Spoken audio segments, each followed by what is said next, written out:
નમસ્કાર મિત્રો, જય હિન્દ, જય ભારત. સ્વાગત છે તમારું આપણી YouTube channel mister Vijay info and એજ્યુકેશનમાં. તો વાલા દર્શક મિત્રો, આજે આપણે વાત કરવાના છીએ કે પેન્શનરો માટે જે આજ રોજ તારીખ 19/6/2026થી જે કેબિનેટ બેઠકમાં મોટો નિર્ણય લેવામાં આવ્યો છે તેના વિશે, અને પેન્શનમાં સીધો 20%નો વધારો. તો મિત્રો, શું છે કેબિનેટ બેઠકમાં જે નિર્ણય લેવામાં આવ્યો છે અને પેન્શનમાં જે 20%નો વધારો કરવામાં આવ્યો છે તે કેવી રીતે કરવામાં આવ્યો છે તેની સંપૂર્ણ વાત આજે આપણે આ વિડીયો મારફતે કરવાના છે. અને મિત્રો, મેડિકલ ભથ્થામાં વધારા બાદ વધુ 2 મોટી ભેટ પણ આપવામાં આવી છે. તો હવે પેન્શનરોને થશે મોજે દરિયા, કેમ કે પેન્શનની સહાયમાં સૌથી મોટો વધારો કરવામાં આવ્યો છે. તો મિત્રો, શું છે તમામ વિગતવાર જાણતા પહેલાં તમને નમ્ર વિનંતી છે કે તમે આપણી ચેનલમાં નવા હોય તો આપણી ચેનલને સબસ્ક્રાઈબ કરી લેજો. તો વિગતવાર જાણીએ તો કેન્દ્રીય કેબિનેટ બેઠકમાં લેવાયેલા મહત્ત્વના નિર્ણય અનુસાર સરકાર દ્વારા કેન્દ્રીય કર્મચારીઓના મોંઘવારી ભથ્થા ડીએ અને પેન્શનરોના મોંઘવારી રાહત ડીઆરમાં 2%ના વધારાને મંજૂર કરવામાં આવ્યો છે. આ વધારા સાથે પેન્શનરોનું મોંઘવારી ભથ્થું 58%થી વધીને 60% થઈ ગયું છે, જે 1 જાન્યુઆરી 2026થી અમલી બન્યું છે. કેબિનેટ બેઠકના મુખ્ય નિર્ણયો. તાજેતરના કેબિનેટ નિર્ણયથી પેન્શનરો અને કર્મચારીઓને આ પ્રમાણે છે.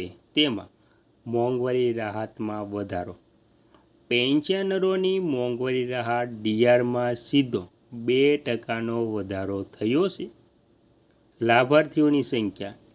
આ નિર્ણયથી દેશના આશરે 70 લાખથી વધુ પેન્શનધારકો અને 50 લાખ જેટલા કેન્દ્રીય કર્મચારીઓને મોંઘવારીનો સીધો ફાયદો થશે. ચૂકવણી એટલે કે એરિયસની ચૂકવણીની વાત કરીએ તો વધેલો દર 1 જાન્યુઆરી 2026થી લાગુ કરવામાં આવ્યો હોવાથી પેન્શનરોને જાન્યુઆરી, ફેબ્રુઆરી અને માર્ચ મહિનાના બાકી નીકળતા એરિયસની રકમ પણ ચૂકવી દેવામાં આવી છે. અને મિત્રો, ત્યારબાદ પેન્શનરો માટે અન્ય મહત્ત્વપૂર્ણ અપડેટ. સરકાર દ્વારા પેન્શન પ્રક્રિયાને સરળ બનાવવા માટે પણ કેટલાક નવા નિયમો લાગુ કરવામાં આવ્યા છે. પેન્શન સંબંધિત ફરિયાદોના નિકાલ માટેની સિસ્ટમ વધુ સુધારવામાં આવી છે. પેન્શન જે દવાઓનો ઝડપી નિકાલ થાય છે તે માટે સરકાર દ્વારા કામગીરી કરવામાં આવી રહી છે.